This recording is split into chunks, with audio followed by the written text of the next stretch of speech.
میرے نبی پاک صلی اللہ تعالی علیہ وسلم رجب سے رمضان کے استقبال کی تیاری کرو. جب رجب کا مہینہ آتا تو آپ اللہم بارک لنا فی رجب و شعبان وبلغنا رمضان، یا اللہ ہمارے رجب شعبان میں برکت دے اور رمضان کا مہینہ ہمارے نصیب فرما. اللہم سلمنا لرمضان، اے اللہ ہمیں رمضان تک سلامتی کے ساتھ پہنچا دے. وسلمہ لنا، اور اسے سلامتی کے ساتھ ہم تک پہنچا دے. وتسلمہ منا، پھر ہمارے روزے اس میں قبول بھی فرما لے. اتنی جلد پہلے سے رمضان کا استقبال فرماتے. شعبان کا چاند خود دیکھنے کی کوشش فرماتے تھے، شعبان کے چاند کو خود دیکھنے کا اہتمام فرماتے تھے، اور چاند نظر آ جاتا تو روزہ رکھتے تھے. شعبان کا، یکم شعبان کا چاند نظر نہیں آتا تھا تو روزہ نہیں رکھتے تھے. چاند نظر آ جاتا تھا شعبان کا تو رمضان کے استقبال کے لیے روزہ رکھتے تھے. اور رمضان قرآن کا مہینہ ہے. شہر رمضان الذی انزل فیہ القرآن، رمضان کا مہینہ جس میں قرآن اترا. حالانکہ یہ ہونا چاہیے رمضان کا مہینہ جس میں روزہ فرض ہوا. وہ آگے کہا فمن شہد منکم الشہر فلیصم، پھر جو مہینے کو دیکھ لے پالے تو روزہ رکھے. لیکن رمضان کا تعارف کیسے ہے؟ رمضان کا مہینہ جس میں قرآن کو اتارا گیا. رمضان کا تعارف قرآن سے ہے. یہ اشارہ ہے کہ یہ مہینہ قرآن کا ہے. اس میں قرآن اترا، اس میں تورات اتری، اس میں زبور اتری، اس میں انجیل اتری، اس میں صحف ابراہیم اترے، صحف موسیٰ اترے. لہٰذا امت کو خاموش پیغام دیا ہے کہ رمضان قرآن کے ساتھ گزارو. موبائل بند کر دو، لیپ ٹاپ بند کر دو، فیس بک بند کر دو، سوشل میڈیا بند کر دو، یہ ٹاک شوز بند کر دو، 1 مہینے کے لیے ٹی وی بند کر دو، اخبار بند کر دو. بس قرآن کے ساتھ بیٹھ جاؤ. مرد یا عورت قرآن کے ساتھ تلاوت بھی کرو اور کچھ مقرر کر کے ترجمہ بھی پڑھو. بھائیو بہنوں، میرا درد ہے، میرا دکھ ہے، ہم قرآن سے بہت دور ہو گئے. ہم قرآن سے بہت دور ہو گئے. ہم نے قرآن رکھ لیا ہے صرف ختم پڑھنے کے لیے، فاتحہ پڑھنے کے لیے، یا کسی کی دکان کھلتی ہے تو یاسین پڑھنے کے لیے. ہم نے قرآن فال نکالنے کے لیے، ہم نے قرآن اموات پر پڑھنے کے لیے. یہ ساری باتیں کرو، لیکن قرآن کا موضوع تو ہدایت ہے. قرآن کا موضوع تو ہدایت ہے، اور ہدایت ملتی ہے قرآن پڑھنے سے، اور صرف پڑھنے سے نہیں، سمجھنے سے کہ اللہ کیا کہہ رہا ہے. میں یوں کہتا ہوں، اگر آپ کو سارے قرآن میں کوئی تکلیف ہو رہی ہے تو پورے قرآن میں ٹوٹل 89 80 جمع 9 89 صرف 99 دفعہ میرے اللہ نے کہا ہے یا ایھا الذین آمنو، اے ایمان والو. تو اللہ کیا کہہ رہا ہے؟ مجھ سے بات کرنے لگا ہے. یا ایھا الناس، پوری دنیا سے بات. یا ایھا الذین کفروا، کافروں سے بات. یا اہل الکتاب، عیسائیوں سے بات، یہودیوں سے بات. یا ایھا الذین ہادوا، یہودیوں سے بات ہو رہی ہے.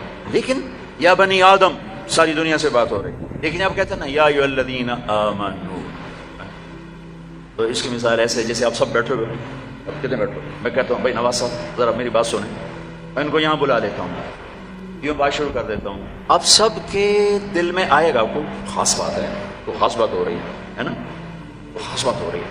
میرا رب قرآن کے 30 پاروں میں، میں قربان جاؤں کتنا تھوڑے ہمیں اللہ نے حکم سنا ہے، صرف 89 دفعہ اے ایمان والو، اے ایمان والو، اے ایمان والو، اے ایمان والو. اس کے بعد اللہ کیا کہتا ہے؟ اللہ کے واسطے اتنا تو پڑھ لو کہ اللہ تو کیا کی جانا ہے بس. اور اس میں ہر دفعہ نیا حکم نہیں ہے، ایک ہی حکم کئی دفعہ آیا ہے. یا ایھا الذین آمنوا اتقوا اللہ حق تقاتہ، یا ایھا الذین آمنوا اتقوا اللہ ولتنظر نفس ما قدمت لغد واتقوا اللہ، یا ایھا الذین آمنوا اتقوا اللہ وآمنوا برسولہ.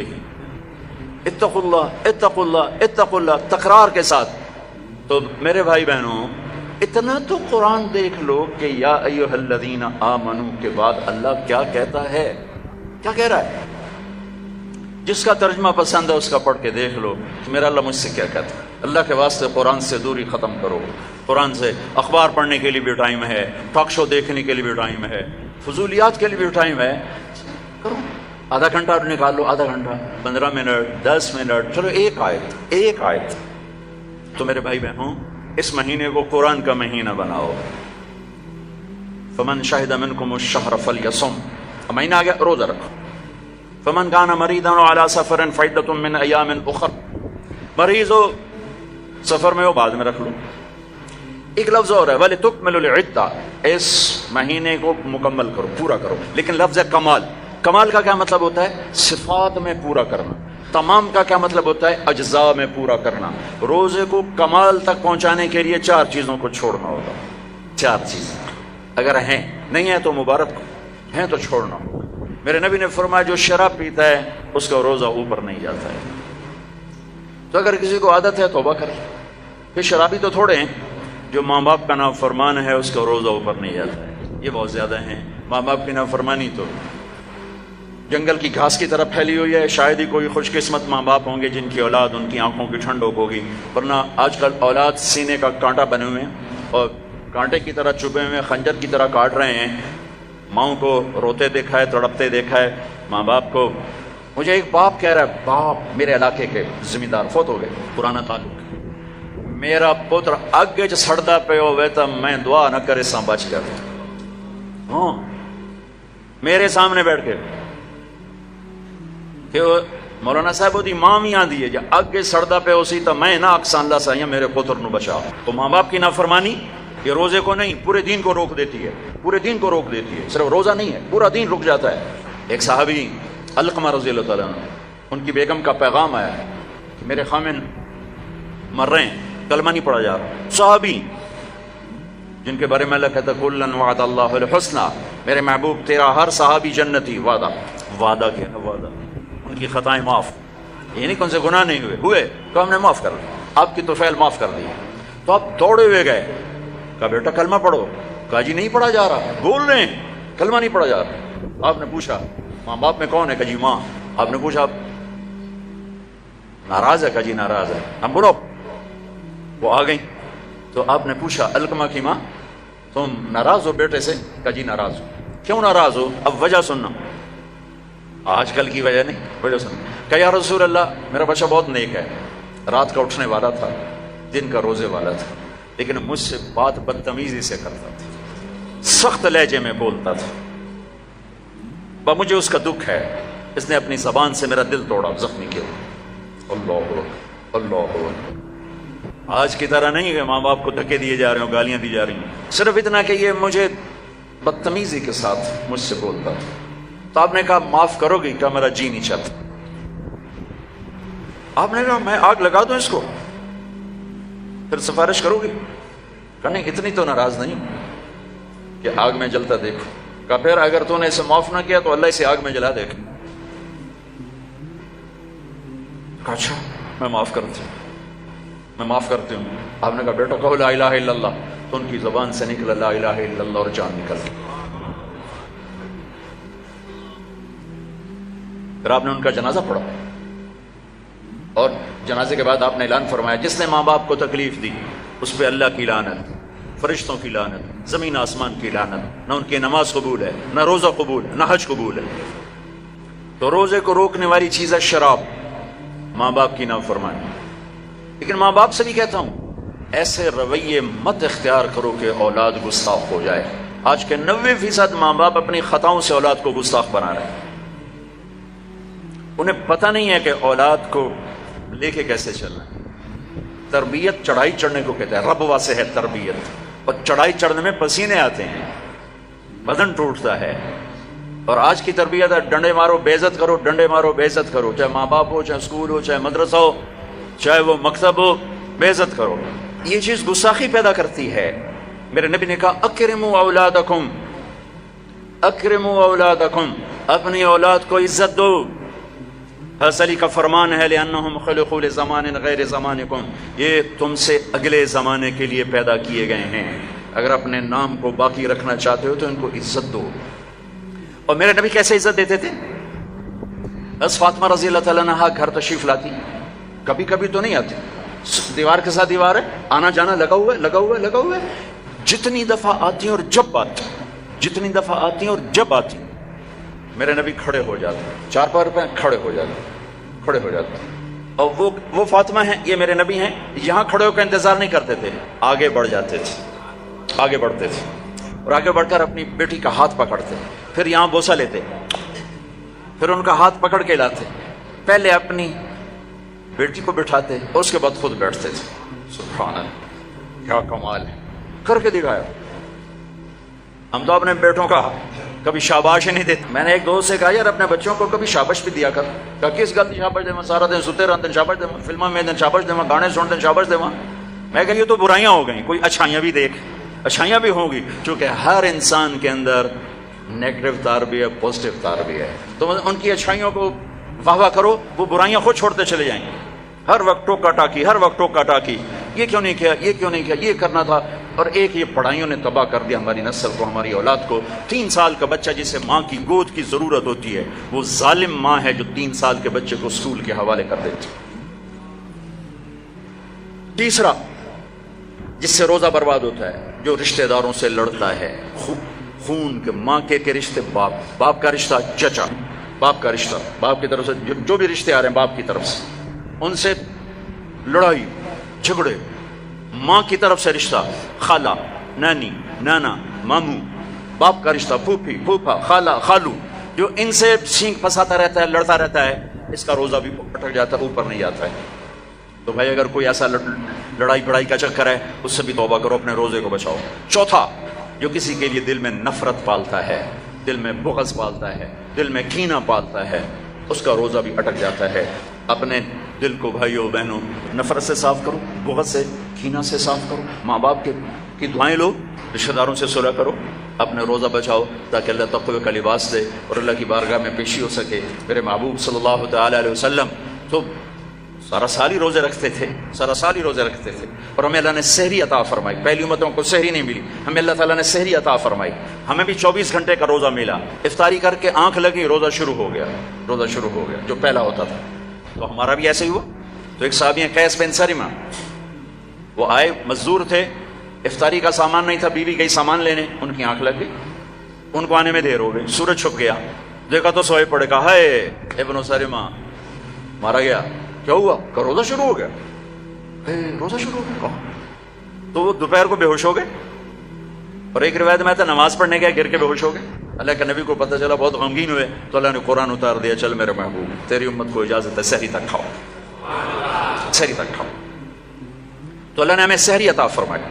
ہمارے نبی پاک صلی اللہ تعالی وسلم سحری کے کھانے کی تاکید فرماتے تھے کہ یہ برکت والا کھانا ہے. اللہ اس کے فرشتے سحری کھانے والوں پر برکتیں، رحمتیں نازل فرماتے ہیں. خود ہمارے نبی پاک صلی اللہ تعالی وسلم سحری کا اہتمام فرماتے تھے. آپ تو عام طور پر 2-4 کھجوریں، ایک گلاس پانی، بس آپ کی سحری ہو جاتی. اور آپ افطار بھی ایسے ہی فرماتے تھے کہ صحابی فرماتے ہیں آپ ایسے بیٹھے ہوتے، آپ کے ہاتھ میں کھجور ہوتی تھی، ایسے کھجور لے کے بیٹھے ہوتے تھے. اور ایک صحابی ٹیلے پہ چڑھا ہوتا تھا یا کسی مکان کی چھت پہ چڑھا ہوتا تھا، اور اس کو امر تھا بھائی سورج کو دیکھتے رہنا. آپ کھجور آپ کیسے ہاتھ میں ہوتی تھی. جو ہی وہ کہتا یا رسول اللہ سورج ڈوب گیا، تو آپ فوراً کھجور منہ میں لیتے تھے. پھر اس کے بعد تھوڑا تھوڑا کر کے پانی پیتے تھے.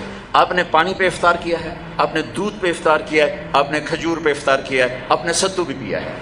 اور سحری میں آپ نے روٹی بھی کھائی ہے، کھجور بھی کھائی ہے، دودھ بھی پیا ہے، زیتون کے ساتھ بھی لیا ہے، زیتون اور روٹی کے ساتھ آپ نے افطاری بھی فرمائی. افطاری کی دعوت میں بھی شرکت فرمائی ہے. سعد بن معاذ نے افطاری کی دعوت کی، صحابہ کی، آپ تشریف لے گئے. افطاری کرانا میرے نبی کی سنت، طریقہ چلا رہا ہے. سعد بن عبادہ نے افطاری کی تو آپ اس میں تشریف لے گئے، تو وہاں زیتون، جو کی تازہ روٹی اور زیتون کے ساتھ آپ نے کھانا نوش فرمایا.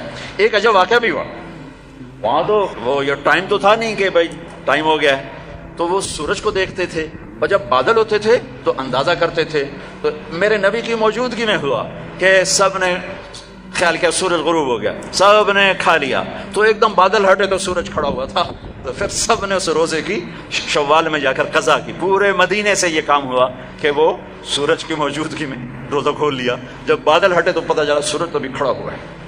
اب ہفتے کو جاتے تھے قبا، ہر ہفتے کو اشراق وہاں پڑھتے تھے.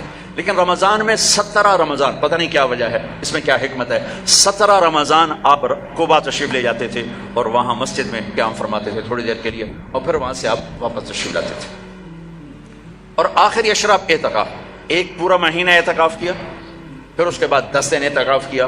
اور جس رمضان کے بعد آپ اللہ کے پاس گئے، اس سال آپ نے 20 دن اعتکاف کیا. 20 ایک دفعہ اعتکاف آپ نے اٹھا دیا. ایسے ہوا کہ آپ نے اعتکاف میں بیٹھے تو حضرت صفیہ رضی اللہ عنہ نے آپ سے اجازت مانگی کہ میں بھی آپ کے ساتھ بیٹھ جاؤں گا. بیٹھ جاؤ. انہوں نے بھی، آپ کے لیے خیمہ لگتا تھا، چھوٹا سا خیمہ تھا، اس میں چارپائی ہوتی تھی، اس پر بستر ہوتا تھا.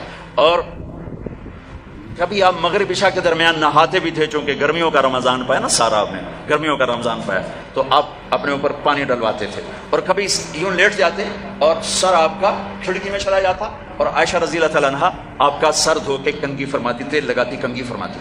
آپ پیشاب استنجے کے لیے گھر تشریف جاتے، لیکن سحری و افطاری اعتکاف کی حالت میں آپ نے گھر نہیں کی، بلکہ مسجد میں آ کے نوش فرماتے تھے۔ تو حضرت صفیہ کی دیکھا دیکھی دو اور ازواج مطہرات نے بھی خیمے لگا لیے، تو پھر آپ نے اپنا اعتکاف موقوف کر دیا کہ وہ ایک گھر کا ماحول بن گیا، اور اعتکاف کا مقصد ہوتا ہے خلوت اور تنہائی، خلوت اور تنہائی، تاکہ اللہ سے آدمی کھل کے بات کر سکے۔ تو پھر آپ نے وہ اعتکاف شوال میں 10 دن اس کے آپ نے پورے فرمائے۔ تو آخری عشرے میں آپ اعتکاف کا آپ کا معمول تھا۔ اور ایک چیز آپ نے ہمیں دی، تراویح کی نماز، 3 دن آپ نے نماز پڑھائی، اور چوتھے دن مسجد بھر گئی، باہر بھی جگہ نہ ملی، تو آپ آئے ہی نہیں، شہری تک لوگ بیٹھے رہے۔ تو آپ شہری کے قریب آئے تو آپ نے فرمایا میں دیکھ رہا تھا تم سارے آئے ہوئے تھے، لیکن میں اس لیے نہیں آیا کہ مجھے ڈر لگا کہیں تمہارے اوپر یہ نماز فرض نہ ہو جائے، تو تکلیف سے بچانے کے لیے نہیں۔ تو پھر اللہ کے نبی کے دور میں صحابہ 5-5 6-6 کی ٹولیاں بنا کر قرآن سنتے تھے، اور کوئی یہاں کوئی یہاں کوئی یہاں، اور رکعت متعین نہیں تھی، کوئی 10 پڑھ رہا ہے، کوئی 8 پڑھ رہا ہے، کوئی 12 پڑھ رہا ہے، کوئی 20 پڑھ رہا ہے۔ صدیقی دور میں بھی ایسے ہی تھا کہ سارے مختلف ایسے پڑھتے تھے۔ تو عمر رضی اللہ تعالیٰ عنہ نے اپنے دور میں پھر کہا ان سب کو میں جمع کروں گا، سب کو جمع کر کے، اور ابی بن کعب رضی اللہ تعالیٰ عنہ کو امام بنایا، اور آپ نے 20 تراویح باقاعدہ قرآن کے پورے ختم کے ساتھ اس کو آپ نے شروع فرمایا۔ اور ادھر عبداللہ بن صائب رضی اللہ تعالیٰ عنہ کو خواتین کا امام مقرر فرمایا کہ وہ ان کو تراویح پڑھائیں اور اس میں قرآن سنائیں۔ یہ جو حرم شریف میں دعا ہوتی ہے ختم قرآن کی نا، آخری رکعت میں قل اعوذ برب الناس، یہ دعا حضرت عثمان نے شروع کروائی کہ جب قرآن ختم ہو رہا تھا اور آخری 2 رکعت رہ گئیں، تو آپ نے حافظ سے کہا جب قرآن ختم کرو تو دعا کرنا۔ انہوں نے کہا جی کیا دعا کروں؟ کہ جو تیرے دل میں آیا کرنا۔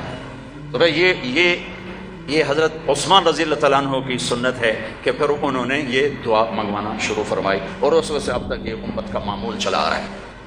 اچھا، یہ جو ہم 2-4 تراویح کے بعد بیٹھتے ہیں اور ایک چھوٹی سی دعا پڑھتے ہیں اور پھر کھڑے ہو جاتے ہیں، یہ ترویح ہوتا ہے تھوڑی دیر آرام کرنا، ترویح تھوڑی دیر آرام کرنے کو کہتے ہیں ترویح، ٹھیک ہے؟ اور اس کی جمع تراویح۔ مکے والے کیا کرتے تھے؟ 4 تراویح پڑھنے کے بعد 1 طواف کرتے تھے، پھر 4 رکعت پڑھتے تھے، پھر 1 طواف کرتے تھے۔ انہوں نے تو ساری رات لگ جاتی ہے، وہ تو جا کے سحری میں مشکل سے جا کے ان کی تراویح ختم ہوتی تھی۔ جب مدینے والوں نے دیکھا یہ تو طواف کرتے ہیں، تراویح پڑھتے ہیں، ساڑھے گول تک بیت اللہ ہے نہیں، آپا کی کریے، انہوں نے 20 کی 40 کر دی۔ وہ کبھی 40 رکعت پڑھتے تھے۔ بڑھانے میں کوئی منع کوئی نہیں، چونکہ صلاۃ اللیل مثنا مثنا، تو وہ ان کے مقابلے میں 40 رکعت پڑھتے تھے۔ حافظ عطیہ سالم رحمۃ اللہ علیہ تھے، مسجد نبوی کے بہت بڑے عالم اور بڑے ان کا حلقہ تھا۔ میں ان کے در سے بڑا فائدہ اٹھایا، ان کے در سے میں نے بہت فائدہ اٹھایا۔ میں جب حج پہ جاتا تو لمبا عرصہ ٹھہرنا ہوتا تھا، تو میں ان کے مغرب سے عشاء روزانہ بیٹھتا تھا، اور وہ بندہ علم کا ایک بحر ذخار تھا، اللہ ان کے درجے بولا، میں ملا بھی ہوں۔ تو انہوں نے ایک رسالہ لکھا ہے تراویح پر، کاش اس کا اردو ترجمہ ہوتا تو میں آپ کو کہتا اسے پڑھو۔ تو اللہ نے ہمیں ایک تراویح کی نماز عطا فرمائی، جس کے ہر سجدے پر حدیث میں آتا ہے 1500 نیکی لکھی جاتی۔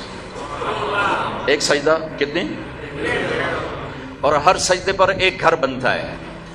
کس چیز کا؟ سرخ یاقوت۔ کتنا بڑا ہوتا ہے؟ 60,000 سونے چاندی کے دروازے ہوتے ہیں۔ ہر سجدے پر کیا ملتا ہے؟ 1 درخت جس کے نیچے 100 سال عربی گھوڑا دوڑ سکتا ہے۔ پھر تراویح اور روزے کے بدلے کیا ملتا ہے؟ اللہ آخری رات کہتا ہے میرے بندے بندی ہو، دن کا روزہ رات کی تراویح میں نے دیکھا، میں نے قبول کیا، جاؤ معاف کر دیا، جاؤ معاف کر دیا۔ ایک سحری میں اللہ کے نبی کے سامنے بکرے کی سری پیش کی گئی۔ آپ کے گھر میں تو نہیں پکتی، کہیں سے پک کر آئی، تو آپ کھا رہے تھے، تو حضرت علی بھی آپ کے ساتھ تھے۔ تو ارباز بن ساریہ اوپر سے آ گیا، آپ نے کہا آؤ برکت کا کھانا ہمارے ساتھ کھاؤ۔ وہ بھی بیٹھ گئے، تینوں کھا رہے ہیں۔ بلال آئے، یا رسول اللہ نماز ٹائم ختم، اور یہ کہہ کے باہر چلے گئے۔ اذان دینے سے پہلے پھر دیکھنے آئے کہ چھوڑ دیا کھانا تو اذان دو۔ آئے تو آپ ابھی کھا رہے تھے، انہوں نے کہا یا رسول اللہ واللہ لقد اصبحت، اللہ کی قسم ٹائم ختم ہو گیا، یعنی صبح ہو گئی۔ تب نے تیرا بھلا ہو جائے، ارے بلال صبح نہیں ہوئی تھی، تیری قسم کی وجہ سے اللہ نے اسے پہلے نکال دیا کہ تیری قسم جھوٹی نہ پڑ جائے، تیری قسم پر اللہ نے اسے پہلے نکال دیا۔ اور اس پر حضرت علی نے بعد میں فرمایا اگر بلال قسم نہ اٹھاتے تو جب تک میرے نبی کھاتے رہتے صبح نہیں ہونی تھی۔ عبید رضی اللہ تعالیٰ عنہ دیگ بنا رہے تھے، دیگ، تو میرے نبی کو دستی کا گوشت بڑا پسند تھا، تو آپ نے کہا عبید ناولنی الذراع، مجھے دستی تو پکڑانا، تو انہیں ایسے نکال کے دے دی، تو آپ نے اس کو یوں پکڑا ہڈی کے دونوں کناروں سے ایسے، اور دانتوں سے کاٹ کاٹ کے کھایا اور پھینک دیا۔ عبید ناولنی الذراع، دستی پکڑانا، انہوں نے پھر نکال کے دے دی، آپ نے پھر یوں پکڑا اور تو بکرے کی دو ہی ہوتی، آپ نے کہا ناولنی الذراع، عبید مجھے دستی پکڑانا، اور وہ کچے نکلے، یا رسول اللہ بکری کی تو دو ہی ہوتی۔ آپ نے کہا ارے عبید اگر تو ہاتھ ڈال دیتا تو جب تک میں کہتا رہتا مجھے اللہ دستیاں نکال کے کھلاتا رہتا۔ تو بھائیو، اللہ نے ہمیں بہت خوبصورت مہینہ دیا ہے، اب اس کی رحمتوں کا مہینہ ہے، جہنم کے دروازے بند ہیں، جنت کے دروازے کھلے ہوئے ہیں، اور اللہ کی معافی کے اعلان ہو رہے ہیں۔ آپس کی لڑائیاں معاف کرو، جھگڑے معاف کرو، جس سے بھی ہو، بیوی سے لڑائی ہے، بیوی کی خامد سے لڑائی ہے، ماں باپ کی بچوں سے، بچوں کی ماں باپ سے، بھائی بھائی سے، پارٹنر سے، دوست سے، اللہ کے واسطے دفن کر دو، دفن کر دو، اپنے ملک کو پاک کر دو لڑائیوں سے، فرقہ واریت سے۔ اس رمضان میں فرقہ واریت کو دفن کر دو۔ یہ آگ جو بھڑکی ہے، مجھے پتا ہے میں کہاں بجھا سکتا ہوں، لیکن میں وہ ابراہیم علیہ السلام کی آگ پہ کبوتر نے 2 چونچ پانی ڈالا تھا، بس میں وہ کبوتر بننے کی کوشش کر رہا ہوں کہ بجھے نہ بجھے میں اللہ کو کہہ تو سکوں گا یا اللہ میں نے تو پانی ڈالنے کی کوشش کی تھی، لیکن بھڑکانے والے زیادہ ہیں، بجھانے والے تھوڑے ہیں۔ لیکن تم تو نہ بھڑکو، ایسی باتیں مت سنو جو تمہیں فرقوں میں بانٹ دیں، جو تمہیں کسی دوسرے مسلمان فرقے کے بارے میں نفرت سے بھر دیں، کفر سے بھر دیں۔ ارے بھائیو، کسی کو کافر کہنا آسان کام نہیں ہوتا ہے، آسان کام نہیں ہوتا ہے۔ اللہ کے واسطے وقت کی رفتار دیکھو، افق کا رنگ دیکھو، آسمان کے تیور دیکھو، زمین کی گردش دیکھو، اتنے زمین بھی تیور بدل رہی ہے، فلک بھی آنکھیں دکھا رہا ہے، اس کے باوجود اس قدر نفرت دین کے نام پر، کفر کافر، کفر کافر۔ کون جائے گا جنت؟ کس کے لیے جنت ہے؟ بھائیو، دروازے اپنے مسلک پہ قابو رہو، دوسرے کو عزت دو، دوسرے کے لیے بھی جنت کا دروازہ کھلا رکھو، صرف اپنے واسطے نہ کھولو۔ اسام اندر جا کے تو ود کنڈا لا لینا کہ وڑن ہی نہیں دے، ایسی حماقت نہ کرو۔ میرے نبی کی امت بہت بڑی امت ہے، اور میرا رب بڑا کریم رب ہے۔ اس رمضان کے مہینے کو محبت کا رمضان بناؤ، درگزر کا رمضان بناؤ، راتوں کو تراویح پڑھو، دن میں روزہ رکھو، انشاءاللہ سارے گناہ معاف ہوں گے۔ اور مہینے کے آخر میں ہے مالدار آدمی کے اوپر کہ وہ روزے کی زکوٰۃ ادا کرے، روزے کی زکوٰۃ ادا کرے، جو کشمش کے حساب سے 2000 کے قریب بنتی ہے، کھجور کے حساب سے کوئی 800-900، میں سے اندازاً کہہ رہا ہوں، اور گندم کے حساب سے تو اخبار میں پڑھا تھا 100 روپے بنتی ہے۔ لیکن جو لوگ مالدار ہیں، گندم کے حساب سے نہ دو، کشمش کے حساب سے دو، تو انشاءاللہ اس کا آپ کو بہت بہت اجر عظیم عطا